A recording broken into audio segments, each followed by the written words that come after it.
Hello बच्चों, let's see this question. The question says that the factors involved in the formation of new species are. Options are A. Isolation and competition, B. Gene flow and competition, C. Competition and mutation, and D. Isolation and variation. ठीक है, तो यहाँ पे जो हमसे पूछा जा रहा है कि फॉर्मेशन ऑफ न्यू स्पीशीज, तो इसे हम क्या कहते हैं, इस प्रोसेस को हम क्या कहते हैं, स्पीसिएशन। ठीक है, स्पीसिएशन। स्पीसिएशन मतलब कि न्यू स्पीशीज का फॉर्मेशन। तो क्या होता है कि जो प्री एग्जिस्टिंग स्पीशीज है, प्री एग्जिस्टिंग स्पीशीज, ठीक है, उनमें कुछ चेंजेस या वेरिएशंस आते हैं जिसके कारण क्या होता है, जो भी फैक्टर्स हों उनसे समझ लो कि ये क्या है, एक प्री एग्जिस्टिंग स्पीशीज ए है, तो वो चेंज करके क्या हो जाता है, एक ऐसा स्पीशीज बन जाता है जो कि बिल्कुल ही रिप्रोडक्टिवली आइसोलेटेड होता है। मतलब कि ए एंड बी में इंटरब्रीड नहीं हो सकता। ठीक है, इंटरब्रीड स्टॉप हो जाती है।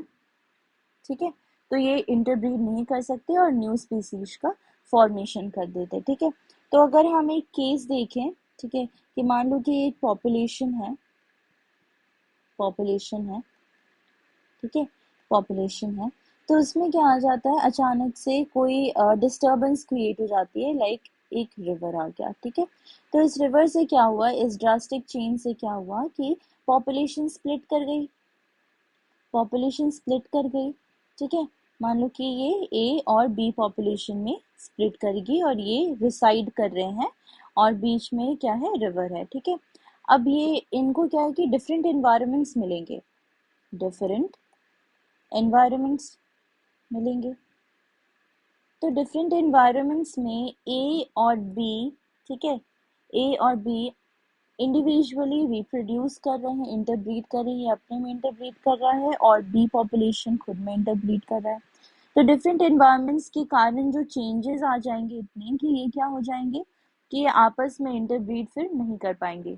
ठीक है, मतलब कि सेम पॉपुलेशन के थे, इनिशियली सेम स्पीशीज के थे, बट सिंस एक डिस्टर्बेंस क्रिएट हुआ रिवर का और इन्हें डिफरेंट एनवायरनमेंट्स मिला, जिसके कारण क्या हो गया कि दोनों ही आपस में इंटरब्रीड अब नहीं कर सकते डिफरेंट एनवायरनमेंट्स के कारण।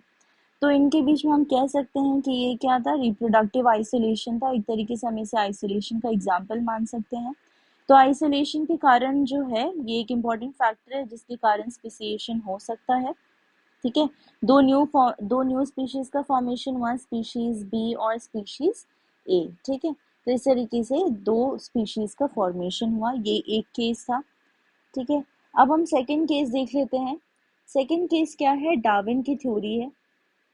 ठीक है, तो डार्विन की थ्योरी के अकॉर्डिंग, डार्विन की थ्योरी के अकॉर्डिंग क्या होता है कि जब पेरेंट रिप्रोड्यूस करते हैं, पेरेंट रिप्रोड्यूस करके ऑफस्प्रिंग्स क्रिएट करते हैं, ऑफस्प्रिंग्स प्रोड्यूस करते हैं, तो इनके बीच में क्या हो जाता है, कुछ चेंजेस आ जाते हैं। ठीक है, during the transfer of genetic material. ठीक है, इनमें क्या होता है, जेनेटिक ट्रांसफर होता है, जेनेटिक ट्रांसफर के टाइम पे कुछ चेंजेस आ जाते हैं जिसे हम क्या कहते हैं, वेरिएशंस कहते हैं।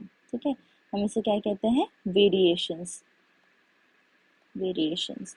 तो क्या होता है कि इनमें कुछ वेरिएशंस आ जाते हैं, तो ऑफस्प्रिंग चेंज हो जाता है पेरेंट से। ठीक है, तो जब ये वेरिएशंस जो है एक्यूमुलेट होने लगती हैं, वेरिएशंस एक्यूमुलेट होने लगती हैं, वो इतनी एक्यूमुलेट हो जाती हैं कि पेरेंट से जो अब जो न्यू ऑफस्प्रिंग या न्यू इंडिविजुअल कह सकते हैं, वो इतना डिफर कर जाता है कि ये एक न्यू स्पीशीज का फॉर्मेशन कर लेता है।